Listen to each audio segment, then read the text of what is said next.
Yes, people, welcome back to West Ham Unofficial. I hope you are all well. Something very special tonight. I'm joined by the one and only Tony Cottee joining me tonight. Tony, how are you? Oh, very good, Jay. It's nice to speak to you. So I'm looking forward to your questions. Yeah, good. Hope you are all well watching in the chat. Drop a like and subscribe to the channel. And without further ado, let's get into it then. So let's roll back the years. Not too many though. Let's go back to the start of your career then, Tony. 17 years old, you signed for West Ham. How did that come about? Well, I actually signed, Jake. I signed as a schoolboy at the age of 12. Yeah. It was a little bit different in those days. I mean, I think you said you're 14, so like football's changed so much over the years. But I signed as a schoolboy. I suppose if you was a good player nowadays, you'd probably sign at the age of 6 or 7. But I signed at the age of 12. I then was an apprentice at West Ham. Left school on the Friday and joined West Ham on the Monday as a 15-year-old. I then had a bit of a summer break and then rejoined the club at the start of the season, which was the 81-82 season. As a 16-year-old apprentice. And what was great for me, Jake, was I was going to work every day. I know it's football, we all love football, but it was my job. And my job was to clean Frank Lampard Senior's boots and learn to be a footballer. So it was great for me. You know, it was a wonderful grounding, and I did lots of things. I learned a lot of things, and it was just a case of trying to get my head down, work hard, and try and work for the big moment, which of course led up to my debut. Yeah. Let's get on to that then. I mean, there's no other club to do it better against, is it? He scored against Spurs in a 3-0 win. I mean, you couldn't write it, could you? Well, I think, Jake, if you could sort of go forward 3 years as a 17-year-old, and if I said to you, what would your dream debut be? You'd probably say exactly the same as what happened on my debut, which was to start the game. We had a very good player called Paul Goddard, who was injured at the time. And John Lowell, the manager at West Ham, who was a fantastic manager, your dad will remember John Lowell very well, was a fantastic manager. And he had belief in me, and he gave me the chance to start the game. And then I scored after 25 minutes. It was a save. Ray Clement saved the ball, pushed it onto the bar, and I followed up the rebound. And to score as a 17-year-old was just an incredible feeling. And we went on to beat Spurs 3-0. And as far as dream debuts go, if you'd have said to me before the game, Jake, how do you want the game to go? It went exactly how I planned it. So it was fantastic for me. And as a fan, because first and foremost, I'm like you, I'm a West Ham fan. I'm not a player who became a West Ham fan. I'm very much a West Ham fan who became a player, and now I'm back to being a fan. So it was a wonderful start to my career. And then obviously once you've scored on your debut and all the crowd knew who I was after that, then you've then got you've got a reputation, and you've got to start scoring some goals, which I'm pleased to say I did for the club. Yeah, brilliant. So you were coming in as a young player with some fantastic players around you. You know, you mentioned Frank Lampard Senior there, Bonds, Brooking, Devonshire, so many fantastic players. How much did you learn from players like that, and then helped you progress into your career? Well, not only fantastic players, but my heroes as well, because 18 months previous, I'd been on the terraces watching those guys play, and then all of a sudden you're thrust into the first team, and I'm playing with my heroes here. So you have to very quickly switch off from being a fan to being a player and being a professional.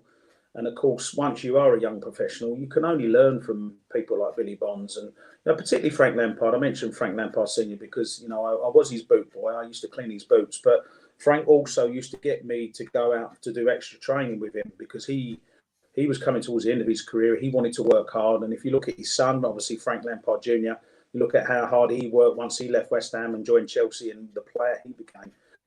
And a lot of that was down to the work ethic that was in the Lampard family.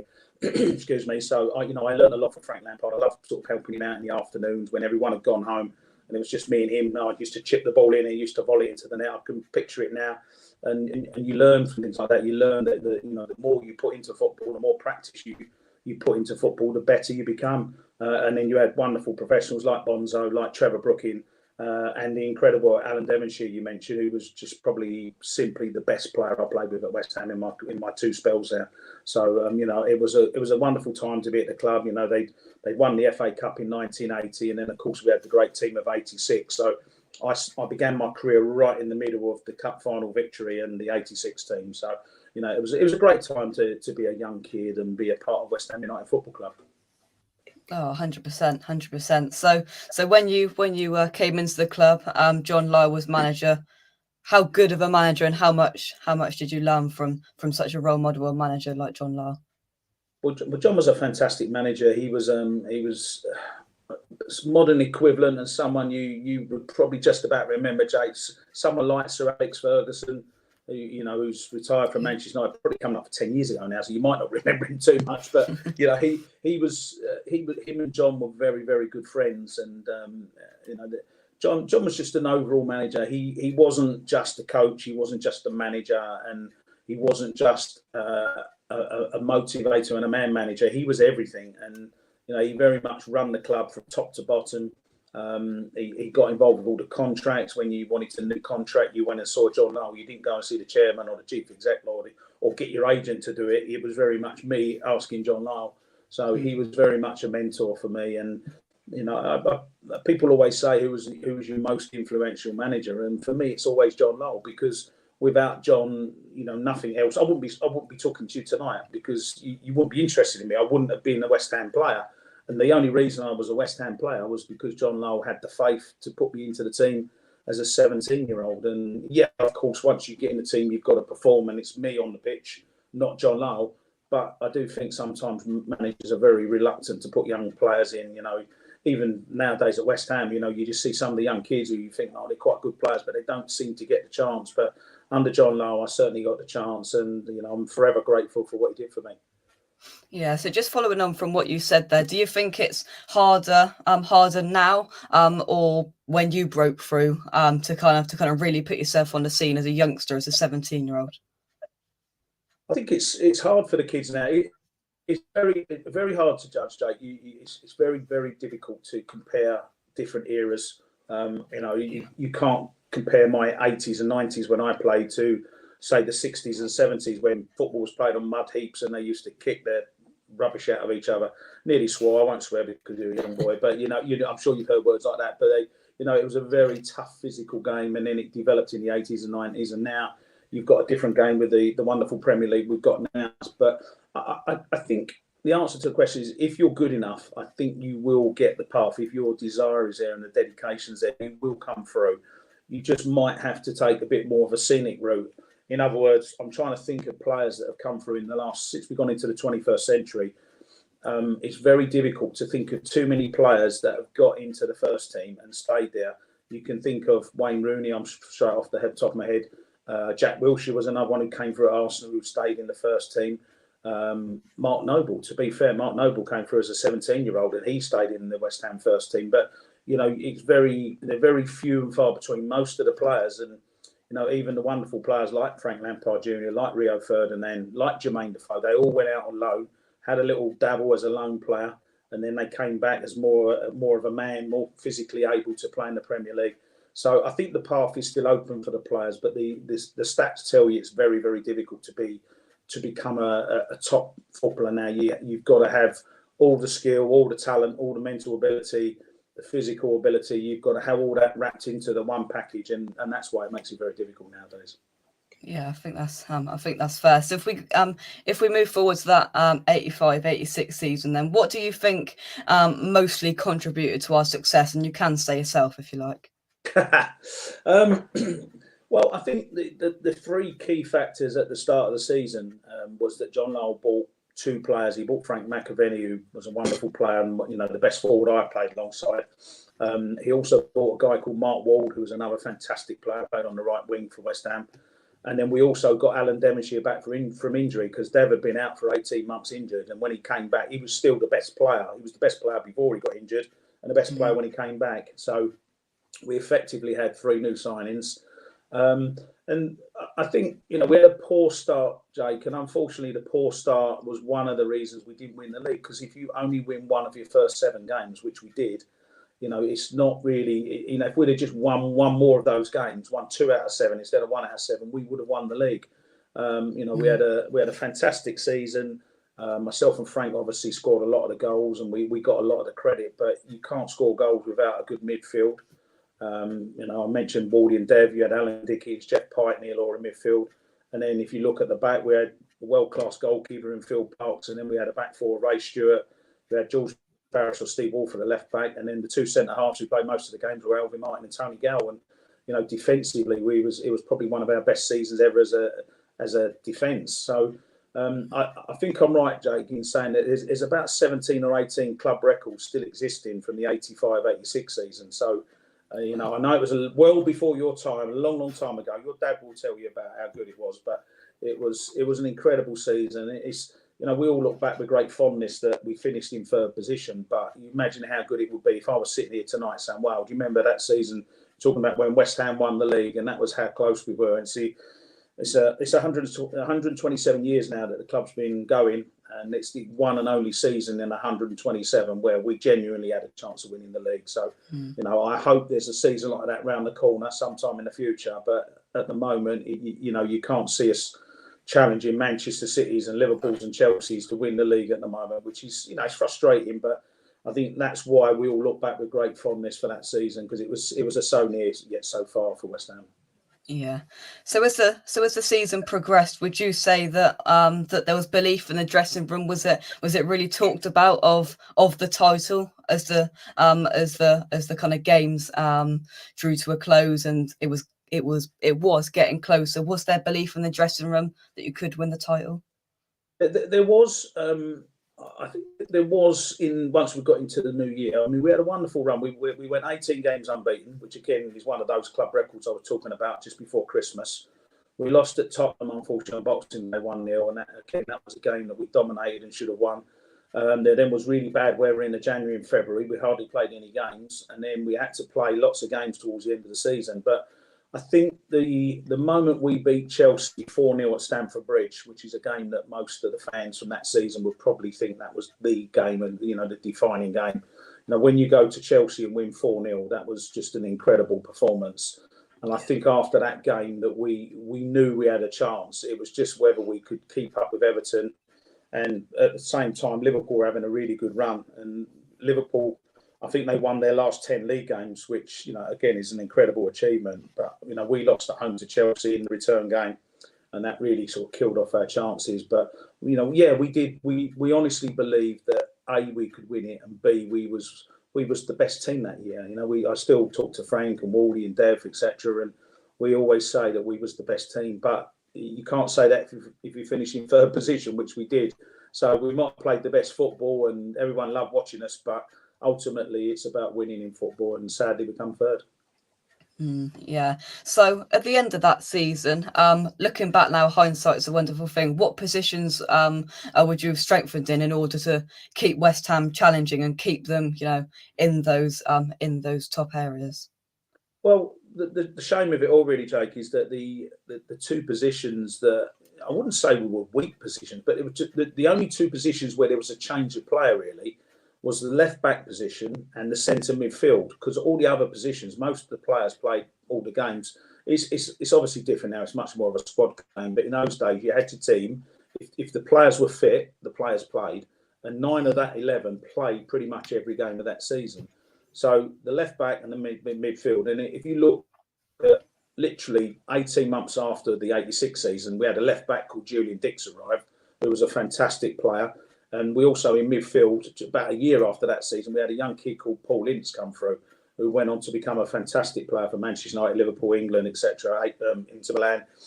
He was a wonderful. So if we'd have had those two in the team, then there's an argument that we could have gone on and we could have had that little bit extra to have won the league. But it was difficult for John Lowell because the club really overachieved.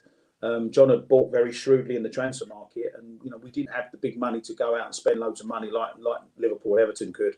Everton went out and bought when they had Gary Lineker, they paid a lot of money for him. Liverpool were always buying players, so it was hard for West Ham to compete. And then, of course, the following season we had a few injuries, and once you get a few injuries, you've not got your best team out. Then we didn't have the same performances that we did, obviously, the season before. Yeah, for sure. So the following season, I think, correct me if I'm wrong, you accumulated about 22 league goals in that season. West Ham, of course, did take a dip in form. What would you put that down to? Was it just from what you were saying there? Was it just we couldn't keep up with it, or do you think it was something more?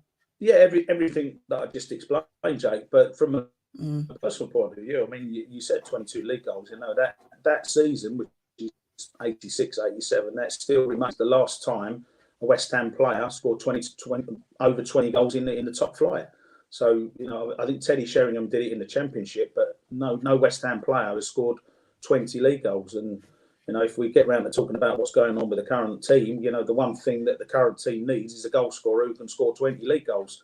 And, it's great for me because, I look back and I think, I hold the record, etc. and all that stuff. But, really going forward, West Ham must be able to find someone who can score over 20 league goals. That's what the club's been missing, and it's been missing for a long, long time. So, personally, a really good season for me goal-wise. But as a team, we underachieved. I can't remember where we finished. It might have been 12th, 13th, something like that. But, coming off the back of finishing third, it was a disappointing effort from a team point of view.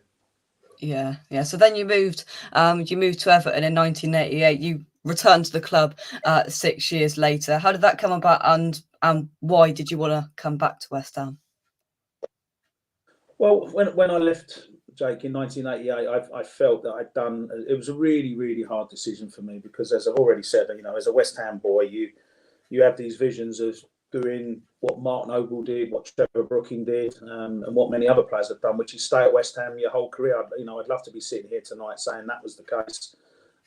But circumstances happen. I got a bit frustrated. I got in the England squad, and there was just a lot of factors happen. I wasn't getting paid as much as I should have been getting paid. I'd come through the academy, and there was many factors that sort of led to me leaving the club. And of course, I signed for Everton, and what didn't help the following season, West Ham get relegated in 1989. So, obviously without my goals, it made it tough for the club to stay up. And it took a while for the healing process to go through because, quite rightly, not all the fans, but quite a few of the fans were a bit upset, a bit angry with me leaving. And, I get that. And as I say, I genuinely wish I didn't have to have left the club, but I needed to do it. I had 6 years away from the club. And then, sadly, Bobby Moore died back in 1993. And I think that sort of, I got called up. There was a West Ham against the Premier League 11 game, which was played. Bobby died in the February, and I think the game was played in the March. And I got called up as the Everton representative to come and play at Upton Park. And, I got a great reception from the fans that night. And, I genuinely thought to myself that night, I thought, well, if I ever get the chance to come back to West Ham, I'd like to do that. And then if you whiz forward a year to 1994, in the April, West Ham played at home to Everton. And Everton won 1-0, and I scored the only goal of the game. So I'm not sure the fans were too pleased with me that day as well. But I was doing my job, Jake. If you're a goal scorer, if you get paid to score goals, you do your job. And you can't say, I'm a West Ham fan, I won't score against West Ham. That's not what you do. You do your job to your best ability. And I then re-signed, Harry Redknapp re-signed me at the club. And then about 6 weeks later, we played at home to Everton at Upton Park. And I scored 2 goals against Everton. So you do your job. If you're getting paid, I never quite understand players who don't celebrate scoring a goal because it's the best feeling in the world. And if you're scoring against your old club or you're scoring against Tottenham or whoever it might be, you should embrace that moment. And if you're lucky enough privileged enough to have been able to score against any team, you should celebrate that as if that's going to be your last goal. And I tried to do that throughout my career. I tried to celebrate the goal scoring feeling because that was always the best feeling I had on a pitch. Oh yeah, for sure. So, so you had 2 spells at West Ham. Looking back at it now, do you have any regrets or not?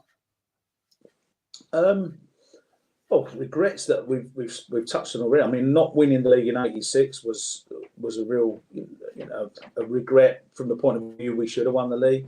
I think our cup performances, there was a couple of times we got to the quarterfinal of the FA Cup and we really should have done better. So that was a bit frustrating as well. Not too many other regrets. I mean, as I say, I honestly wish I was sitting here tonight saying that, I played my whole career and if I'd have stayed, I would have scored nearly 300 goals. I'd be second to Vic Watson in the scoring list. And, there'd be many other things that we'd be talking about. But you make your decisions. You're a young boy, Jake, and you'll find this as you go through your life. You make your decisions. And at the time, you've got to do what you think's right. And if it's right at the time, it's very difficult then to look back and say it was the wrong decision because at the time it was the right decision, if that makes sense. So you have to have the belief that you're trying to do the right thing. Sometimes you get it wrong, obviously, but in general, you've got to be positive in life and make those decisions. My only real regret about my career, as I say, is I wish that I'd have stayed at West. I wish I'd have done a Mark Noble, and I wish I'd have stayed at West Ham my whole career. And that's the only real regret I can come up with. Yeah. So, a couple of more interesting questions. So to start with, if you could pick a dream West Ham five-a-side team, who would you pick and why? Well, in goal would be Phil Parkes, because Parksy would fill up the whole of the goal. You wouldn't even see the goal if it's a five-a-side goal. So Parksy's got to be in goal. I think I would have to find a place for Billy Bonds, because Bill was very aggressive and he would have to play in my team. I'd want Alan Devonshire in my team, Frank McAvenny up front, and probably Trevor Brooking. There you go. Billy Bonds defend on his own. He can do that. And then we'd have Trevor and Alan Dev in midfield, Frank up front, and Parks. So that's my dream team. That's not bad. So to touch on recent times, then it is, yeah, really good. So to touch on recent times, how much have you enjoyed the last 2 years as a West Ham fan? Oh, it's been fantastic. I was really pleased when Moisey got the job again. I've said it before, Jake, and I'll say it again. I think it was absolutely ridiculous that he was relieved of his position. Bringing in Pellegrini was absolute disaster, and it just set the club back, needlessly set the club back 18 months, maybe 2 years. And he come back to the club, relegation trouble, kept us up again. We then had a really good season, didn't we, when we finished 6th, and then of course we finished 7th last season. So yeah, he's done a remarkable job, he really has, and he's done exactly what I thought he would do. He was at Everton 11 years, and people don't point to the Everton years. They always point and say, well, he was only at Man United 9 months and all that. But I'm sure if Manchester United could change things, they would probably look back and say we should have stuck with David Moyes a bit longer while he was Manchester United manager. So like any player, any manager, you have your little dips where things don't go right for you. But I'm pleased to say we got him. I think he's the closest manager we've had to John Lyall since John Lyall. I think he understands what the club's about, and he gets it. And he's a great footballing man. He's a real pleasure to be in his company. When you sit down and talk to him, he's genuinely interested in what you got to say. Some of the managers I've sat down with, I don't even think they knew who I was, let alone listen to what I was trying to say. So it's nice to have someone who understands. We always talk about the West Ham way, Jake. You would have heard the saying, the West Ham way. And the biggest compliment I can pay David Moyes is I think he understands what the West Ham way is all about. Yeah, I think so. I think that sums it up quite perfectly. And a couple of people have mentioned it in the chat. They've seen you about on your travels on the European away days. How much did you enjoy them, and how good was that for the club? Well, I think what was good for me, Jake, was that August last year. It wasn't good for me, but I left Sky last year because I was working as a pundit. You probably would have seen me on Soccer Saturday, and I made the decision to leave Sky. And by doing that, what it meant was that I was free to go to as many West Ham games as I wanted to. And if I wanted to go to the European games, I could go to the European games and not worry about it and be myself. And that was purely what it was all about. I went to every home game except there was 4 games I missed last year. 2 was because I had a nose operation, I physically couldn't go, and 2 was because I messed up with my holidays towards the end of the season, and I was away on holiday, and I should have been at West Ham. So I only missed 4 home games. I went to Arsenal away, Brentford away, the 2 Tottenham away games, Leicester away. So I've done a lot of Southampton in the FA Cup. I've done a lot of the away games, which was great fun. And then, of course, once we got to the knockout stage of the European games, I was never going to miss the games, because when West Ham were last in Europe, Jake, I was 14. I was the same age you are tonight, and I could go to the home games like I'm sure you did. I'm sure you went to the home games in the European matches, but going away is a different proposition, and it's a lot harder to go away as a 14-year-old. So I missed out back in '81, and I thought to myself, do you know what? I'm not going to miss out this time. So yeah, I genuinely had a great time. I went with my mates, and I just was a fan, and I was amongst the fans. I went with the fans. I celebrated with the fans. I commiserated with the fans, and I just had a really, really good time. I loved every minute of it. And I'm hoping that we can get through the European, the Conference League qualifiers, get into the group stage. And all right, it might not be the glamour teams. You're not going to be playing Barcelona, that's for sure, in the Conference League. But, you know, we might get a couple of games. And if you look at what the teams were in the last 8 of the Conference League last season, you know, you had the likes of Marseille, you had Feyenoord, you had Roma, you know, you had Leicester. There were some big teams in that Conference League. So I think once you get to the knockout stage, you can start getting a bit excited. And I'm looking forward to it. I really hope that we just get into the group stage and do what we did in Europa League and be professional and get into the knockout phase. And then I think it just brings a feel-good factor to the football club. You know, you've not experienced it as a young supporter, and, you know, it's been many years since I experienced it. So you know, everyone I've spoken to, you know, who's a West Ham fan, I live in the West Ham area, and we're all really, really pleased with how things are going, and we're all looking forward to the new season. Oh, for sure. And honestly, being sat at home as all the videos came out with you with the fans, it was it was incredible. So we've just got a couple of comments from people watching the chat that I've just picked out. First up, what was your pre-match meal? Oh, pre-match meal. Well, when I first started playing for West Ham as a 17-year-old, one of the players ordered a fillet steak and beans. And me being a 17-year-old, I'd never had a fillet steak before. So I thought, I'll try that, see what it's like. And I actually quite enjoyed it. But at the time, we didn't realise, because we didn't have dietitians in those days. So what we didn't realise is if you have a steak before a football match, probably just about the worst thing you can actually eat, because although it gives you protein, it also stays in your stomach and doesn't digest. So, and I'm not sure that beans are ever a good thing for you anyway. But so that was my pre-match meal. I sort of developed and went on to sort of chicken and beans, a bit more, you know, chicken's a bit lighter. And then towards the end of my career, I got to the stage, Jake, where I thought to myself, you know what, I'm going to eat what I want to eat.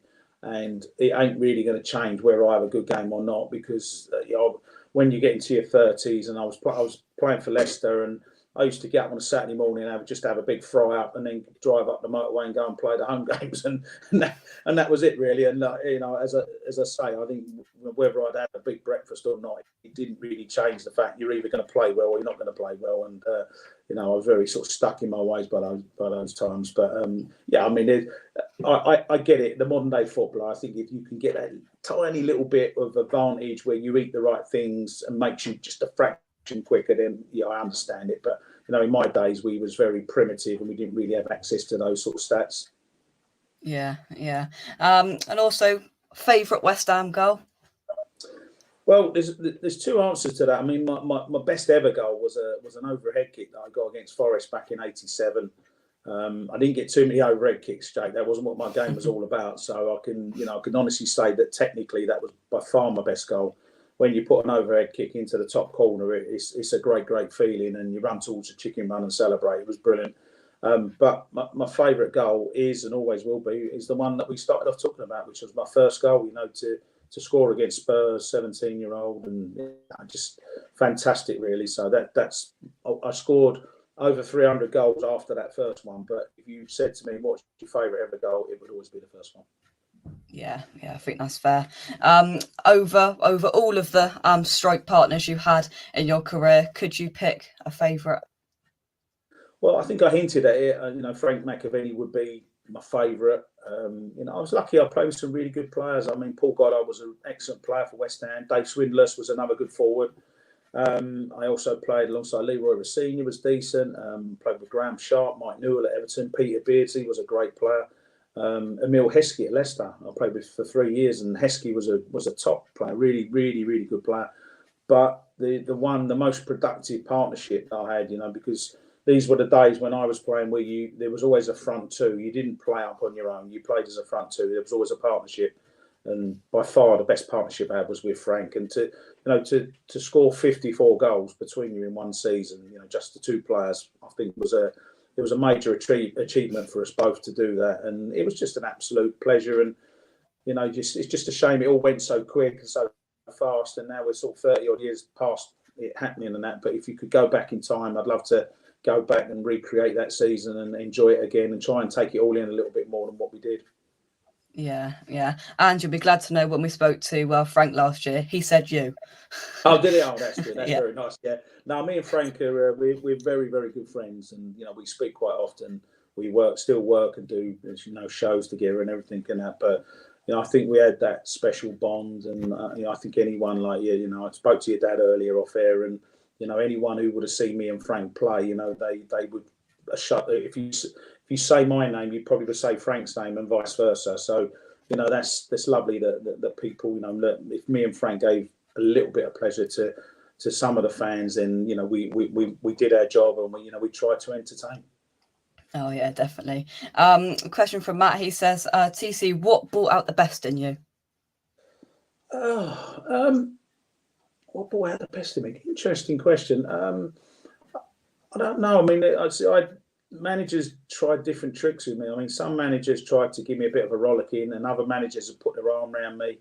But I think the answer is I probably needed a little bit of both. I think some players are very, very. You can't have a go at them at all. You've got to praise. Even though they might be playing rubbish, you still got to praise them. Then there was other players like Julian Dix, for example, who you could say, Dixie, you was rubbish today, and he'd argue back, knowing full well that he wasn't rubbish, and you're telling him he's rubbish to try and kick him on. But I think I needed a little bit of both, and I think you just got to mentally switch on to your own game, and you have to work out very quickly as a footballer what you're good at, and you have to be clever as a player. Whether you're a forward, a goalkeeper, defender, midfielder, it doesn't matter. You have to be clever, and you have to work things out quickly, and you've got to be just that half a fraction quicker than the defenders and what the defenders thinking. And I worked hard on that aspect of my game. So I think obviously managers help to bring the best out of you, but I think ultimately, to get the best out of you as a player, you've got to do it yourself, and that's where you learn as you go along.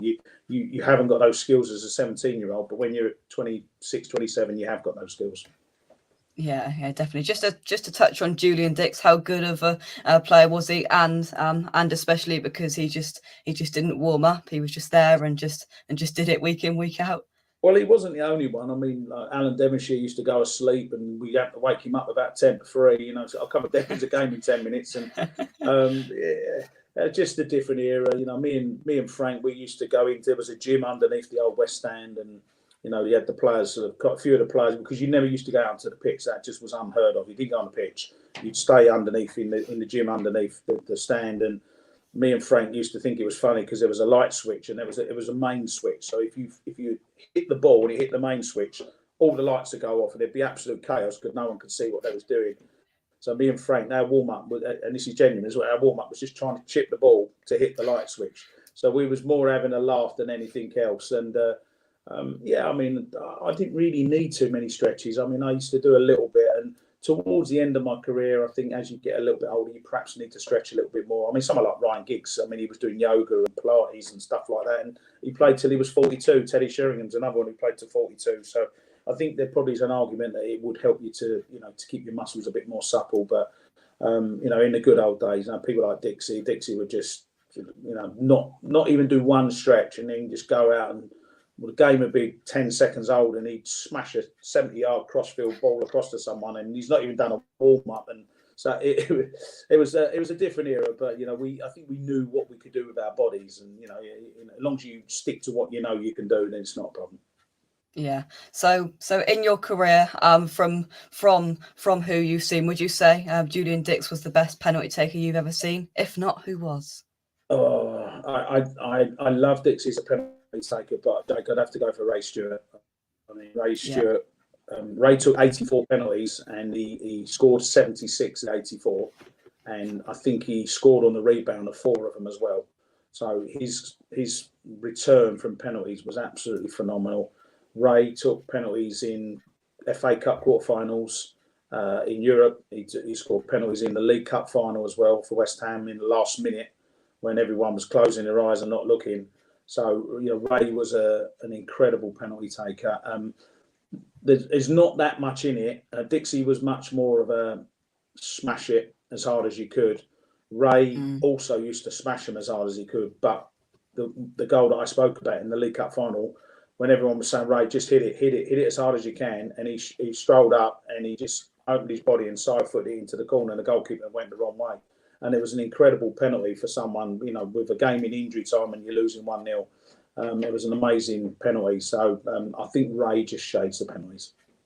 Yeah, fair enough. So inside that dressing room, one of the final questions from me is, who was the best personality, and who did you get along with the best and have the most stories to tell about in that dressing room?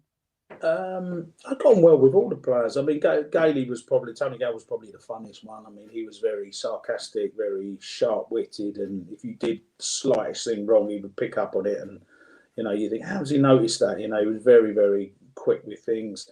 But it was a very mixed dressing room. You had two Scousers. You had Alvin and Waldy in the dressing room. We had what we used to call them our foreign players, which that was the Scottish boys. Like nowadays, you have players from all around the world.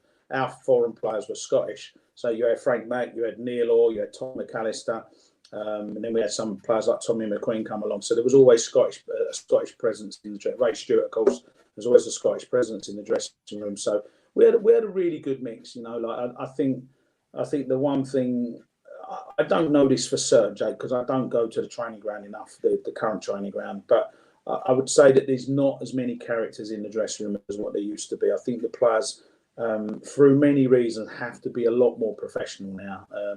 And I get it and I understand it, but I also like to see when you go to a training ground, and I have been to previous managers' sessions at West Ham, and no one's laughing, no one's enjoying it, and they're almost like robots. And I don't think you get the best out of players doing that. I think you have to have a laugh at the right time. You've got to have someone who's funny. You need banter. You need a good team spirit. And I know for a fact that the boys have got a good team spirit down at the training ground. So that's good to hear. And long may that continue under the current manager. Definitely.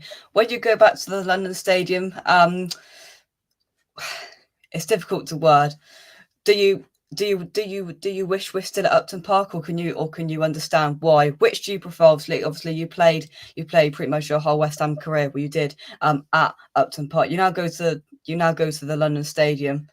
Is there an element of that Upton Park isn't here? Knowing that you played on it for so many years. Well, all my memories. Excuse me. First and foremost, all my memories and all my family's memories, all my goals were at Upton Park. So I'm always going to wish for Upton Park, because that's just how it is. I think if you're of a certain age, then your memories are there, and and there was something special about the ground there. Towards the end, of course, it was tired and everything. We know that, but it was a special ground. And do I wish we were still Upton Park? Yeah, of course I do. But I also understand things from a business point of view, and I think from a business point of view, West Ham made the right choice. They had to move to the stadium. The argument would be whether the London Stadium, or the Olympic Stadium as it was originally, whether that was the right choice. Could they not have built a purpose-built ground? I don't know, in Dagenham somewhere. I'm just off the top of my head, a 50,000 all-seater stadium somewhere where near the fan. But I don't know. But they got a good deal on the ground. Is it a good ground, Jake? Yeah, it's a fantastic stadium. There's no doubt about it. When you go to that stadium, I don't know about you, but when I go there, I go, wow, this is a fantastic stadium. But the problem is, and it always will be, is that it was designed for athletics. It wasn't designed to be a football stadium. So until the club buy the stadium, then the problems will still be there. As in, you're too far away from the pitch. You can't change any of the facilities. You can't do this, you can't do that because we rent the stadium.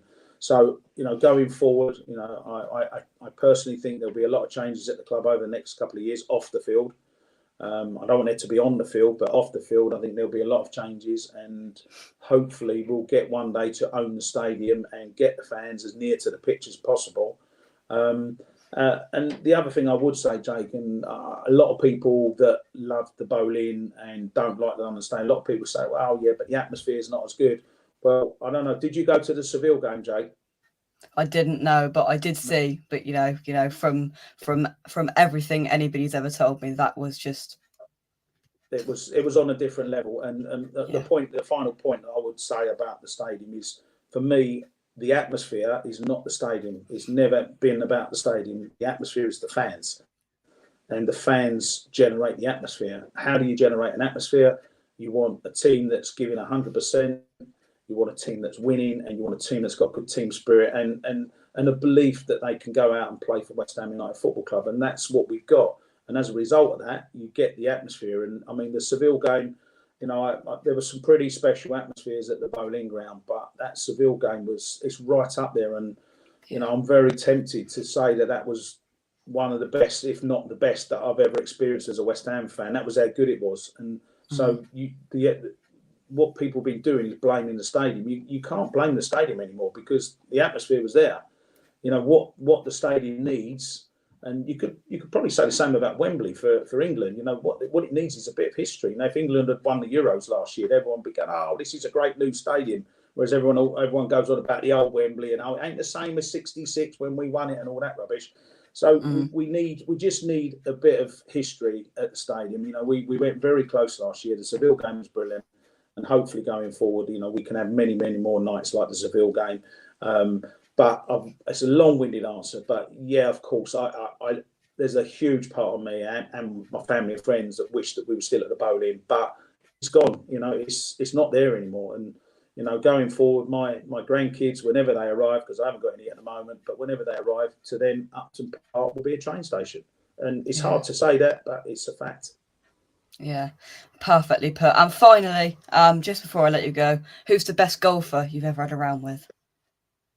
Oh, best golfer. Oh, dearie me. I don't know, because most of the time when I'm playing golf, Jake, I'm concentrating on my own game and making sure I don't embarrass myself. I've played with a few pros and that. I mean, there's quite a few of the boys that are on the circuit, like the likes of like Matt Letizia, and then you've got West Ham players like John Moncur, who's a good golfer. You know, I think there's a few decent ones around. I'm sure No to get his handicap down now that he's retired from playing. But no, I try not to play with good golfers because I'm a 16 handicap and I'm not really capable of competing with scratch golfers.